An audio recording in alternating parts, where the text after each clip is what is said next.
This is Bloomberg Technology. Coming up, Trump Jr.'s show and tell. The president's eldest son takes to Twitter to mount a defense on the latest email scandal to hit Washington. We'll get the latest from the Hill.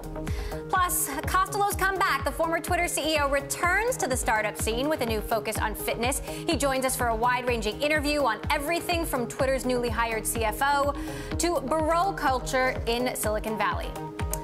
And Amazon's Echo hits all the right notes on its way to the top of Prime Day's bestseller list. How the tech giant doubled down on the discount bonanza to push the digital assistant into more homes. First to our lead, and that is the email bombshell coming out of Washington involving President Trump's eldest son, Donald Trump Jr. Trump Jr. used his Twitter account to reveal a series of email exchanges with a British publicist, showing he was promised damaging information about Hillary Clinton at a meeting with a Russian lawyer during the presidential campaign. Donald Trump Jr. said in a statement that he had released the emails, quote, in order to be totally transparent. President Trump has also come out with a response saying through a spokeswoman, Sarah Huckabee Sanders, that Trump Jr. is, quote, a high-quality person, and he applauds his transparency. Joining us now with the latest from Capitol Hill, our White House correspondent, Kevin Cirilli. Kevin, give us the very latest so far. Well, the White House is defending Donald Trump Jr. today, including the president himself through his deputy communications spokesperson, Sarah Huckabee Sanders, saying that Donald Trump Jr. is a quote-unquote high-quality person. But I will tell you, I've spoken with several lawmakers here on Capitol Hill all throughout the day who are pressing for more answers, particularly on the eve of Christopher Wray's testimony before the Senate Judiciary Committee tomorrow. Of course, that's President Trump's nominee to be the FBI director. Nancy Pelosi called this quote-unquote incendiary, but Senator John Cornyn, a Republican from Texas, a member of the Intelligence Committee, said that Donald Trump Jr. should in fact testify before that committee. I also just interviewed House Freedom Caucus Chairman Mark Meadows, a Republican, who says that he hopes the special prosecutor Robert Mueller will be able to get to the bottom of this. I apologize. Special counsel Robert Mueller will be able to get to the bottom of this. He was echoed, of course, by Senator Marco Rubio, saying that the investigators do need to look into these new emails. So what are next steps here, and how does this affect that special investigation? Well, I can tell you, Emily, that there will be at the hearing tomorrow poignant questions on this to Christopher Wray, particularly how he plans to pick up the investigation, the ongoing investigations into whether or not there was any type of relationship with the Russians and the Trump campaign. We should note that it wasn't just Donald Trump Jr. who was at this meeting. It was also Jared Kushner, the president's son-in-law and now senior advisor, as well as Paul Manafort, who has been at the center of this probe for quite some months. Of course, that was the president's then campaign manager. So expect questions tomorrow before the Senate Judiciary Committee, not just from Democrats, but also from Republicans. All right, our Bloomberg White House correspondent, Kevin Cirilli, I know you will keep us updated throughout the day as that unfolds tomorrow. Thanks so much. A new hire now at Twitter. Former Intuit head of finance Ned Siegel will become chief financial officer effective in late August. He will report directly to CEO Jack Dorsey. Siegel will assume the role of CFO from Anthony Noto, who's been holding down two jobs as both COO and CFO since Adam Bain left the company. Noto will continue to serve as Twitter's COO, a position he assumed back in November 2016 when Bain left. For more reaction to this story, we're joined now by Dick Costello, former CEO of Twitter. He's recently returned to the startup world and is currently the CEO and co-founder of Chorus, a new company aiming to disrupt personal fitness. What timing, Dick, to have you back on today? I mean, literally 5 minutes before I got out of the cab in front of the... Totally unplanned, right? Totally unplanned. So, Ned Siegel, is he a good choice? I'm sure he's a high-quality person in the parlance of the day. I don't know Ned. Sorry, I was just riffing on the news story. It was funny to me when I thought of it. I don't know him. You know, as you know, and as I've said many times, I have a lot of confidence in the team over there, Anthony and Jack and Vidya and Leslie Berlin, the CMO. So I'm sure he's a great addition to the team. We know Twitter had a strong quarter when it came to user growth, but they reported their first quarterly loss. We've seen this new strategy unfolding when it comes to live video partnerships. Do you expect any change in strategy with a new CFO? I mean, I couldn't say. I'm not being inside the company at this point, but those guys are pretty focused and they've been pretty clear about what they're working on vis-a-vis live, and I would expect that to continue as long as they're promoting it the way they've been. So what would you think a mandate of a new COO would be? CFO. I think it's probably Anthony, taking on more of a day-to-day operating role and really moving fully into the COO role, and obviously then need someone to backfill into the CFO role. Let's talk about the Trump administration. Obviously, there's been a lot of noise, as we were just reporting. I'm curious, as somebody who started many, many companies over a decade and a half. Many companies. 2 decades, but let's just go with many. What is it like starting a company under the Trump administration? Is it any different? This feels like one of those questions we should have when we're walking along the pier. Tell us what it's like now for you. To be perfectly honest, it's not that different when you're in the day-to-day trenches of running a startup. You're focused on the hiring pipeline and trying to find the right people on the team, trying to get your bugs out of the beta and the performance of the beta better, and trying to understand the user dynamics of the beta for the kind of consumer stuff we're building. So I would say that, to be perfectly frank, on a day-to-day basis, it doesn't really affect the way we think about what we're doing. Tech leaders largely came out vocally against Trump, though we haven't yet seen, some of the results of the policies he has promised. We do know that it appears he plans to block these so-called startup visas, which are given to entrepreneurs who come in from foreign countries. How big a deal is this? I think that's really unfortunate, and I think, to be, again, just sort of blunt about it, I think it's a sign that he's not really paying much of any attention to what the tech leaders are talking to him about, because I can assure you that they would be promoting that idea. It promotes job creation in the U.S.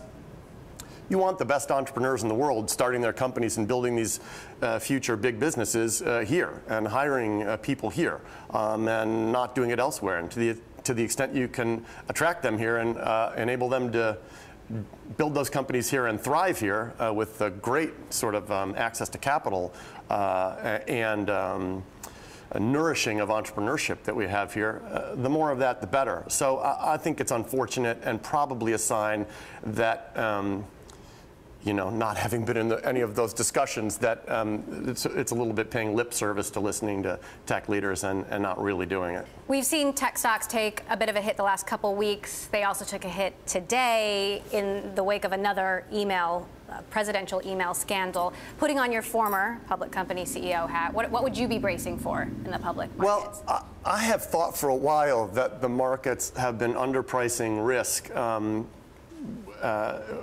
With everything going on in the world, not just this, but things going on in Europe and elsewhere in the Middle East. And so I guess I would continue to be bracing for what I would have expected by now to be a lot more volatility. Volatility is almost at it has been at record lows recently, and I just just sort of looking at what's going on. Would be surprised if that continues to be the case for an extended period of time. How about in the private markets? What do you see happening? Well, it's certainly been the case recently that these very, very late stage private market valuations of companies that are staying private for 6, 7, 8, 9, 10 years now end up being much higher than, or significantly higher than when those companies debut in the public markets. That's probably going to continue to be the case in the near term, meaning that you'll see companies go public in 18 and maybe early 19 whose late round private valuations were much, much higher than their initial public valuations. I don't see that changing anytime soon. So I see continued lots of money in the private markets chasing few deals, which drives up the prices. And when these things finally see the light of day in the retail markets, they, it sort of probably rightly turns out to be the case that they're not worth as much as their last private rounds were. All right. Former Twitter CEO Dick Costolo. We're going to continue this conversation after the break. We're going to talk a little bit more about Chorus, what you're working on now. Lots more coming up. And a quick reminder that Bloomberg Technology is live streaming on Twitter. Check us out at Bloomberg Tech TV weekdays, 5 p.m. in New York, 2 p.m. in San Francisco. This is Bloomberg.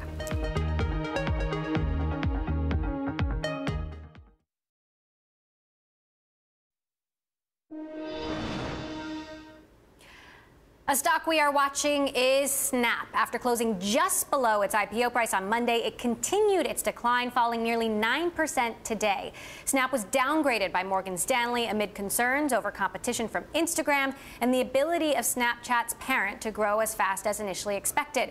Its market cap of about $18 billion stands in stark contrast to the high-end valuation target of $40 billion, one person familiar with the matter described back in October. We are back now with Dick Costolo, currently the CEO of Chorus Fitness and former CEO of Twitter. What's your outlook on Snap? Well, let's see. I've said for many years, I think it's fair to say, and publicly, that I think Evan is maybe the best consumer product thinker out there in the digital space. He's innovated over and over and over again. First with his sort of second big product insight on Snap was Stories, and then Spectacles and the geo filters now that my son and all his friends use all the time. So I just think he's a remarkable consumer product thinker. The challenge for these kinds of companies the challenges include in the consumer advertising space, consumer digital advertising space. Facebook has just got, lots of the cards. They have volume, they have targeting, they have, they can just, their ability to deliver quality efficiently, hyper efficiently for advertisers is so great that it just makes competing in that space difficult if you don't have that kind of scale and the other advertising tools that they have at their disposal. So that's going to be the challenge for them. I think that Evan will continue to show interesting and maybe fascinating consumer insights that will probably continue to be copied by others. But they're going to have to try to figure out how to outflank somebody, these bigger players like Facebook, on the ad side. That said, growth is slowing down. International growth is negligible. Facebook is copying features across all its platforms, Messenger, WhatsApp, Instagram, and basically or potentially blocking future growth in international markets. I mean, you had to contend with Facebook and Twitter. Can Snap overcome that?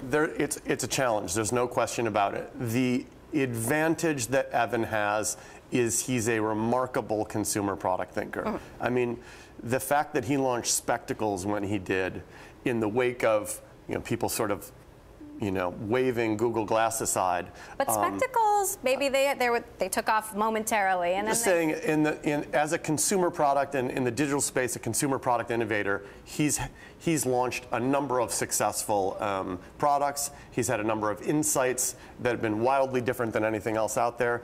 And if he's got the ability to continue to do that quickly and monetize on the heels of those innovations, that's great, and that's probably their best bet.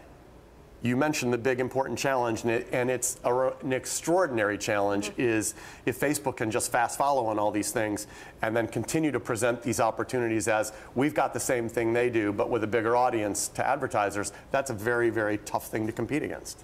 Silicon Valley has been rocked the last few weeks by revelations about sexual harassment. Uber CEO Travis Kalanick has resigned after a sexual harassment investigation. Several women have come forward about sexual harassment by VCs. Investors have been fired, funds have been closed, lawsuits have been filed. What is your take on the bro culture problem in Silicon Valley? I think it's I don't mean to trivialize it. It's a problem, and I think it's probably actually maybe understated and underreported. It's probably way worse than we've seen so far.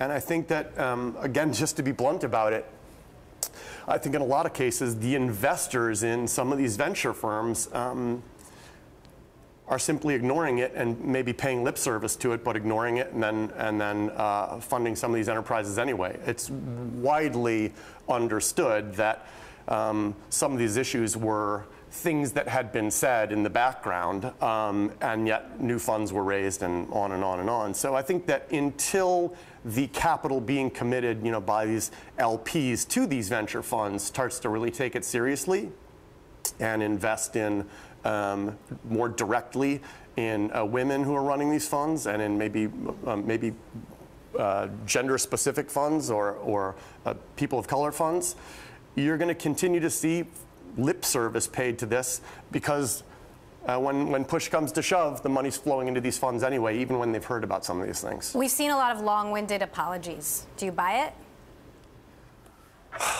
I mean, it's hard for me to comment on that stuff because, I'm not in frank in either of the shoes, both either the victims or the predators. So I don't know. It's weird when, it's a pattern, and now that something comes out, it's, oh gosh.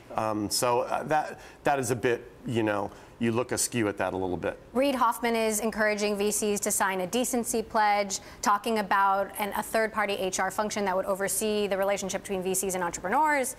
Is that a realistic solution? I'll tell you, I just don't think that that's sufficient. It's like saying listen, I love Reid. I understand what he's trying to do.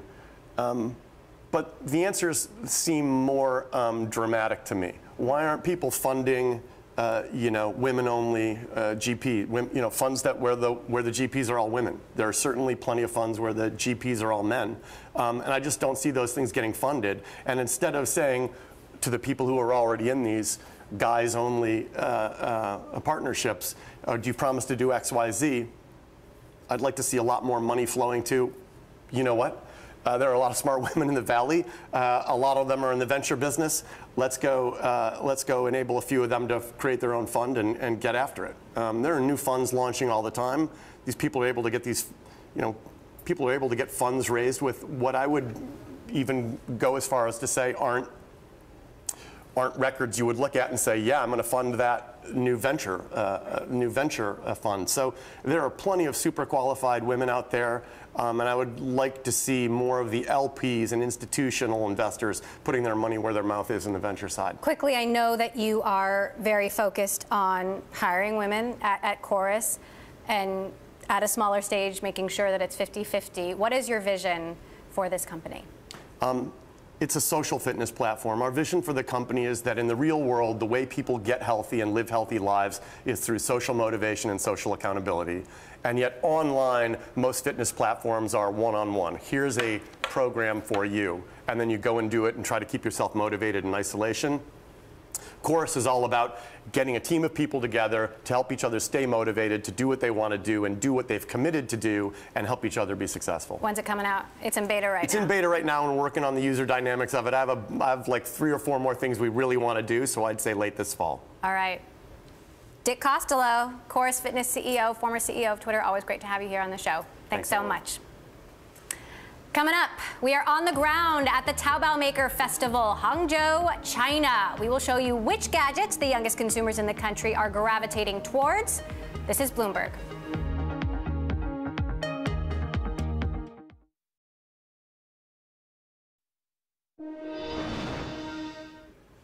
Alibaba is taking a page from the Amazon Go cashless convenience store by showcasing a similar Tao Cafe concept in its Chinese hometown of Hangzhou. Our Bloomberg chief North Asia correspondent Stephen Engel got a first-hand look at the youth-focused Taobao Maker Festival that features other so-called new retail strategies that integrate online with offline shopping. The Taobao Maker Festival is where the virtual world meets the physical. Some 108 Taobao vendors here selling their wares, and the target really are the millennials in China on their smartphones, buying all kinds of stuff. Ni hao. Ni hao. The festival, in its second year, is double the size of last year's and is an offline showcase for China's young entrepreneurs who've built successful online shops without the crippling brick-and-mortar overhead. Whether it's the latest in eye-popping design or body-socking virtual reality combat, the Taobao Festival represents the new youth-driven consumer economy in China. In fact, a quarter of the vendors here in Hangzhou are so-called 90后, those born after 1990. And in this melee, the generation gap was all too evident. I have no idea what I just did. Once you open it up. 30-year-old Zuni Lin, though, knew exactly what he was doing when he started making these portable and professional folding electric guitars. In Taobao, this is the only way we could get so many exposures in a short time. We only existed for like 2 years. How many have you sold? About 1,000. Now, are all your customers in China, or you're selling overseas as well? We are selling to the US too. We have distributors there already, but we just started. Alibaba too is just starting its Tao Cafe new retail concept, targeting, of course, young consumers who are more adept at using mobile wallets. It's grab and go, cashless and cashierless convenience. Much like the Amazon Go concept, this Tao Cafe has its flaws. For example, you can't have too many shoppers in the shop at the same time. Right now in this beta trial, it can kind of overwhelm the system. But for Alibaba, it pays off. It gets shoppers, the online shoppers, to use their Alipay in the offline world. And right now, that is data that is very valuable. Bloomberg's Stephen Engel there reporting from Hangzhou, China. Coming up, one of the world's biggest cybersecurity companies has ties to Russian intelligence services that go deeper than previously known. We will bring you a Bloomberg Business Week report. This is Bloomberg.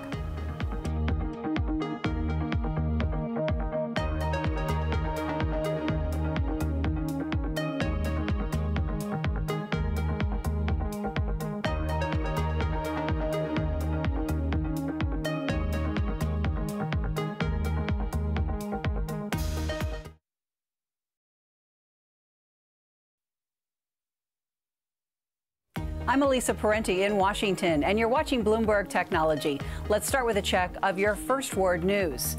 The EPA has been saved from proposed massive budget cuts by an unlikely source, House Republicans. The White House wanted to cut 31% of the budget.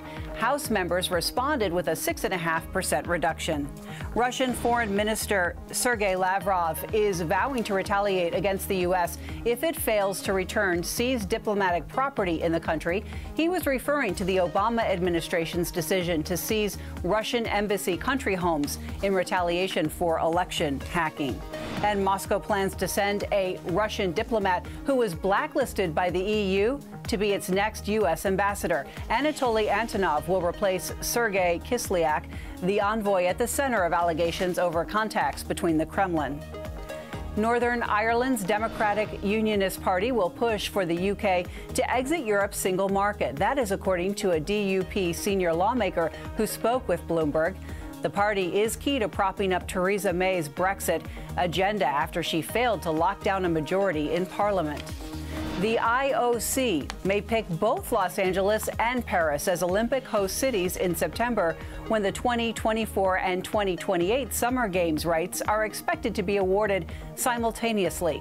The AP reports if a deal falls through, only 2024 will be voted on, and Paris is considered the favorite.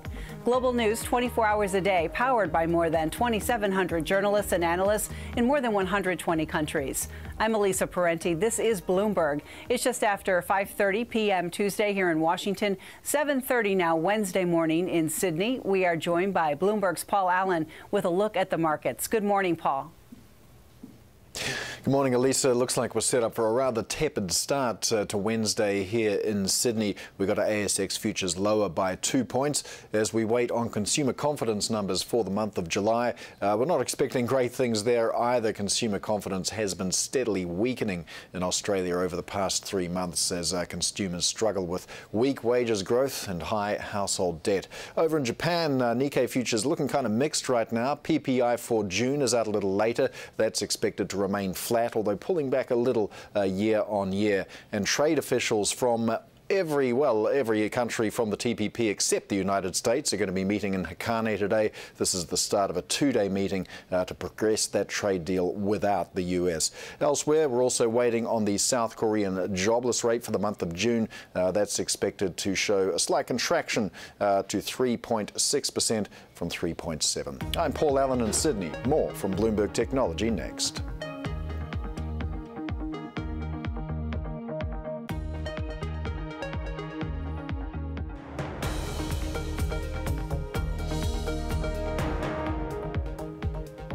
Welcome back to Bloomberg Technology. I'm Emily Chang. We head now to Capitol Hill, where we are joined by Bloomberg's chief Washington correspondent, Kevin Cirilli, who is standing by with one of the top Democrats on the Senate Intelligence Committee in the midst of the latest email scandal in Washington. Kevin, take it away. Thank you, Emily. We're here with Senator Mark Warner. Senator, what do you make of all of the developments from Donald Trump Jr.'s emails?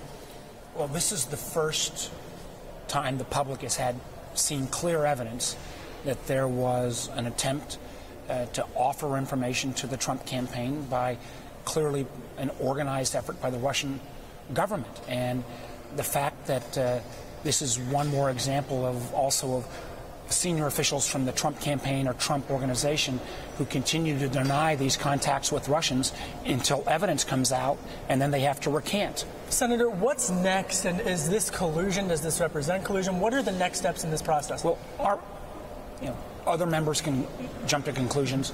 My job is to keep this investigation going in a bipartisan fashion. This is, I think, very significant development, but we're just starting on our committee, on the Senate Intelligence Committee, to start to talk to the folks who've been affiliated with the Trump campaign, some of the names, the individuals, for example, who were in the meeting with Donald Trump Jr. We're going to want to talk to all of them. Are you going to want to talk to Donald Trump Jr.? Absolutely. And what are you going to ask him? Well, those questions are going to be, why was he so excited and why didn't he understand that having this kind of outreach from a Russian national who was acting, it appeared, on behalf of the Russian government to provide this kind of information to tear down Clinton and bring up his father? I think anyone, even if they were a rookie, would realize that was inappropriate. What do you say to Republicans who say, hey, wait a minute, John Podesta did this and other campaigns did this? What I would say is, in my memory, I've never seen an example where an agent of a foreign government, and no particular foreign government, a foreign government that's an adversary who has been massively trying to interfere in our elections, and that's been the consensus of the whole intelligence community, has reached out in this way, and then to have a campaign respond to it. Any legitimate campaign official would know you don't take this kind of help from a foreign adversary. This is my final question to you. You're the top Democrat on one of the committees investigating this whole entire matter. We saw market reaction today. The markets rebounded, but what is your message to markets? Well, I think the markets have been a little overbought for a while. I've been surprised they've been as forward-leaning as they have, but I think there's going to be more bumps in the road. Senator, so do you think that they are, so do you think that they should be reacting as they should? Were they right to react today? I think that there has been a little more smooth sailing from the market since the president's been inaugurated. I think there's clearly a lot more to investigate, a lot more questions to get answered. Senator Mark Warner, top Democrat on intelligence. Thanks for coming on Bloomberg. We know you're very busy this afternoon. Back to you, Emily. Back to you, Emily. All right, Kevin Cirilli there on Capitol Hill with Senator Mark Warner. Thanks so much, Kevin. Well, Microsoft is out to make high-speed internet more accessible throughout the United States. The tech giant announced a new campaign dubbed the Rural Airband Initiative, which will aim to eliminate the gap in high-speed internet access in the country's hardest-to-reach areas. The effort would eliminate the broadband gap over the next 5 years, starting by funding projects in 12 U.S. states in the upcoming year. By 2022, Microsoft plans to provide fast internet to 2 million people. Coming up, we speak with the head of the UK-based luxury fashion platform Farfetch on their biggest global competitor. More on that next. This is Bloomberg.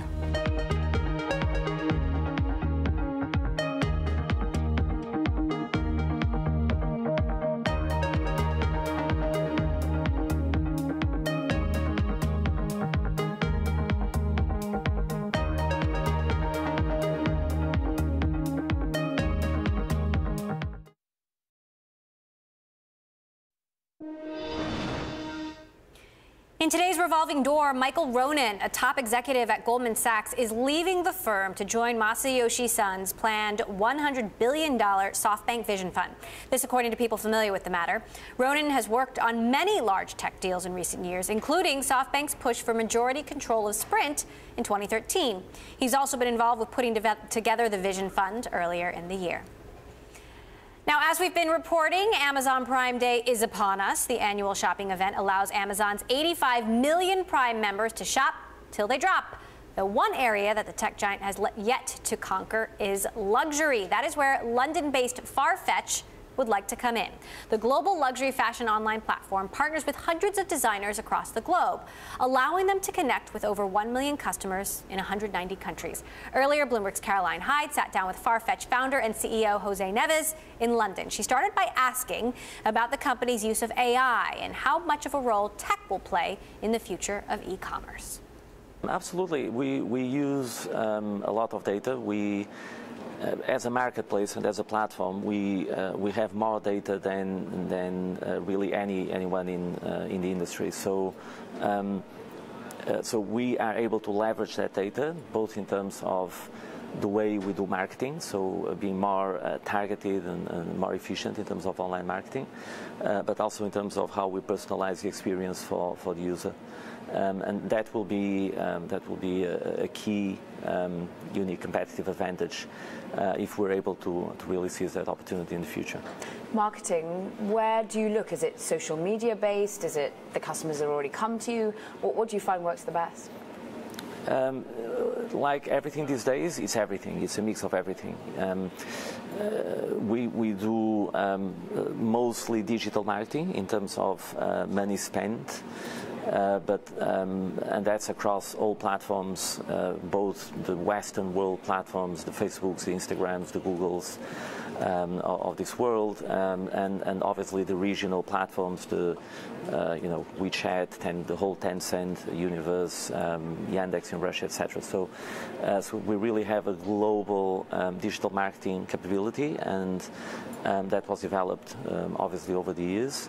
But things like PR and comms, they are becoming more and more important actually. So there's this irony that PR and comms as probably the marketing's oldest art and science is coming back as a vital part in the digital company's positioning and strategy.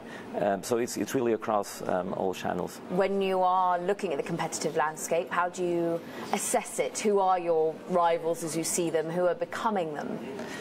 So we are a platform company, so we're not a retailer.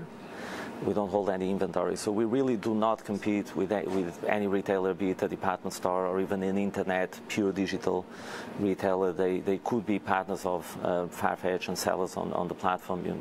Some of them already are. So our competitors are really the platform companies that are addressing consumers. Some of them already massive in fashion and luxury fashion.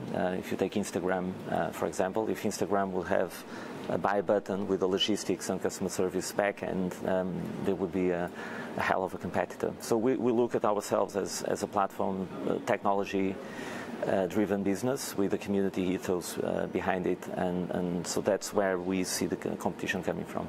When you look at Amazon getting into every sort of industry group, and many are wondering where it goes next, do you ever see them being a real force to reckon with in luxury? You never know with Amazon, right? So definitely it is a large category globally. Amazon are very successful in fashion. They're now one of the top fashion retailers or sellers in the US already, even compared with brick and mortar companies. So they've been very successful in fashion. Luxury, however, has an emotional and aesthetic component, which I don't think Amazon has cracked yet, and this is the reason. And in my view, it has to be part of the DNA and the culture of the company.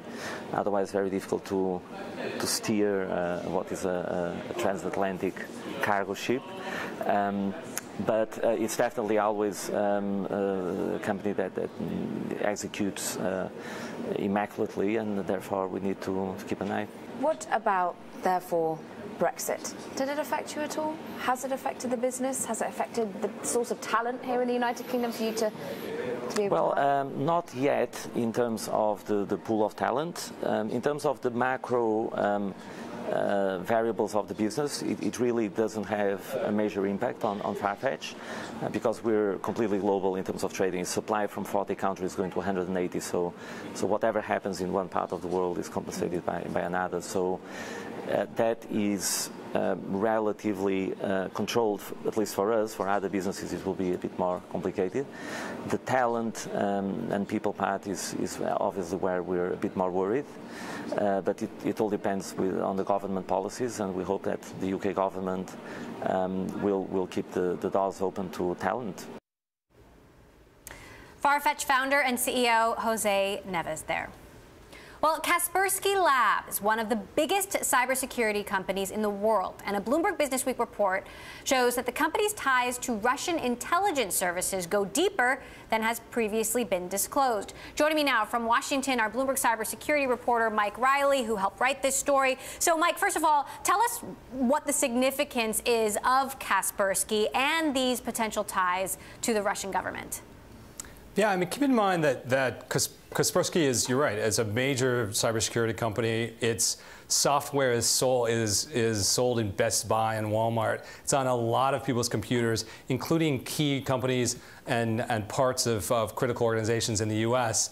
It's not unusual for cybersecurity companies to have pretty close ties with home governments, but given the context of Russian hacking in the election and far beyond that, it's become a much more contentious issue with Kaspersky.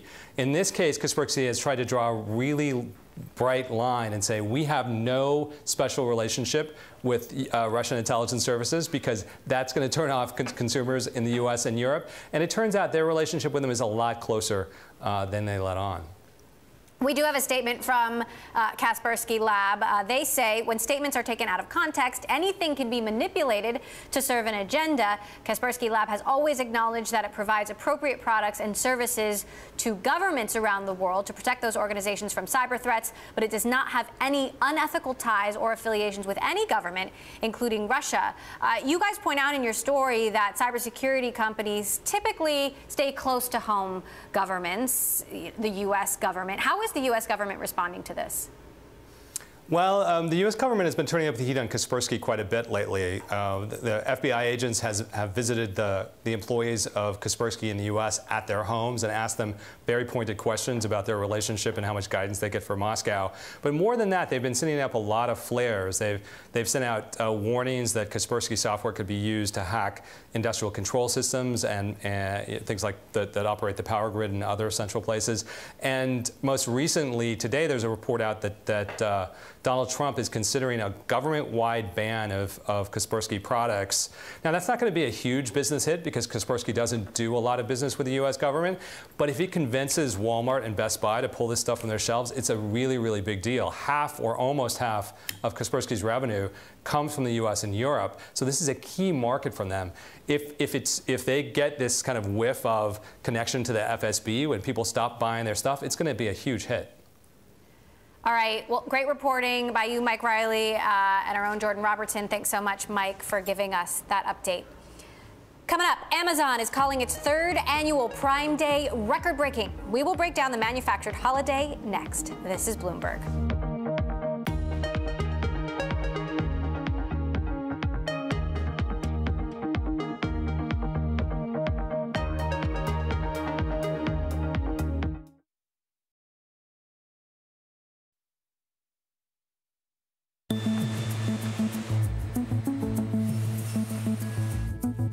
Amazon is rolling out its third annual Prime Day in a bigger way than ever before.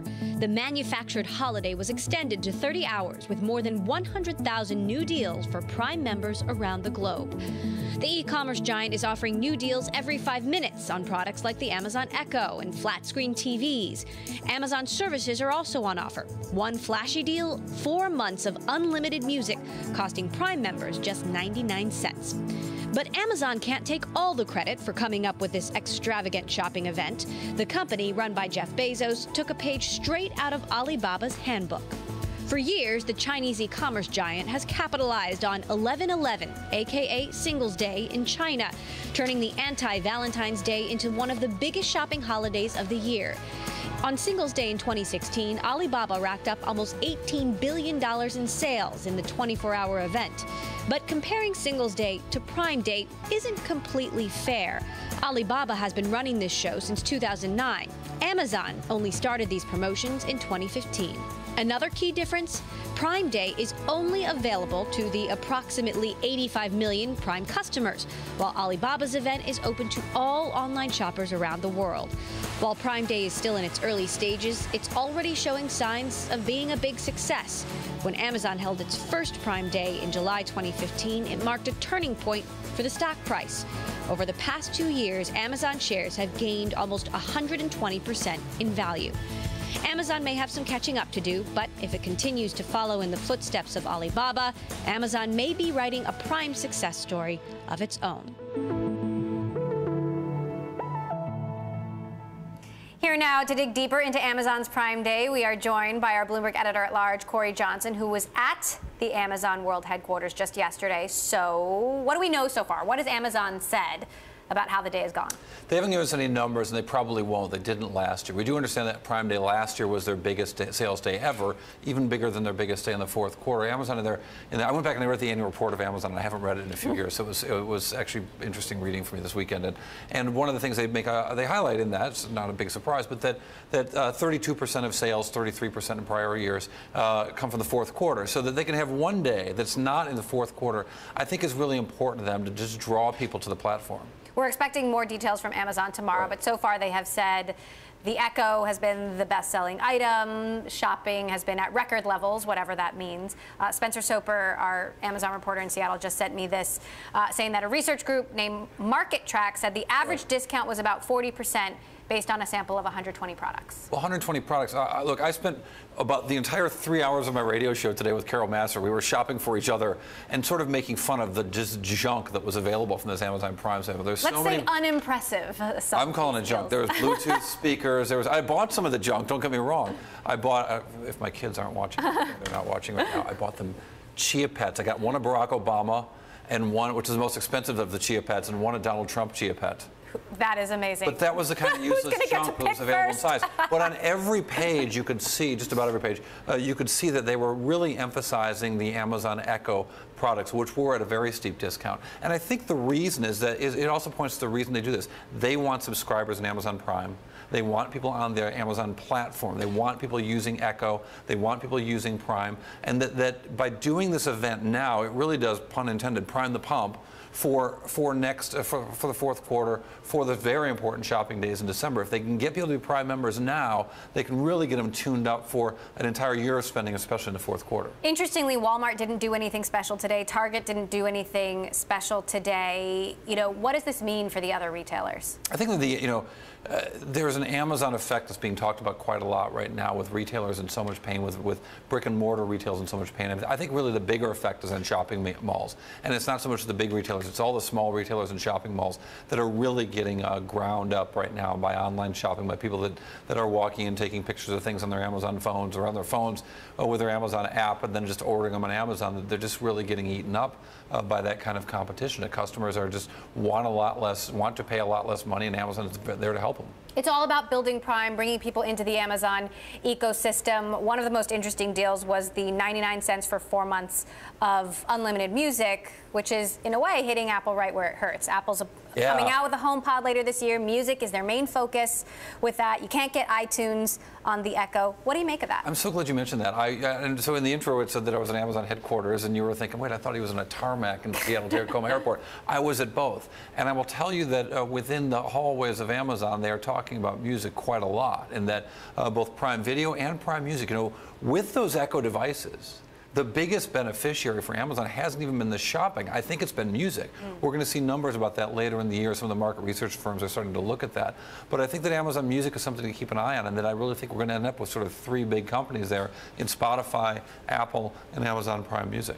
85 million Prime members, that's the estimate. How does that number strike you? It's a great big number, and I think that what we know from their spending from outside marketing, and Amazon doesn't tell us a lot, is that those people spend a lot more money than the rest of the Amazon users, and that shipping, that they might even lose money in shipping, but they're making a volume.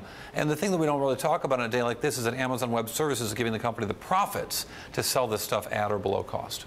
All right. Our Bloomberg editor-at-large, Corey Johnson. We'll see how the chips fall tomorrow. Thanks so much for joining us. And that does it for this edition of Bloomberg Technology. We will continue our focus on tech coverage.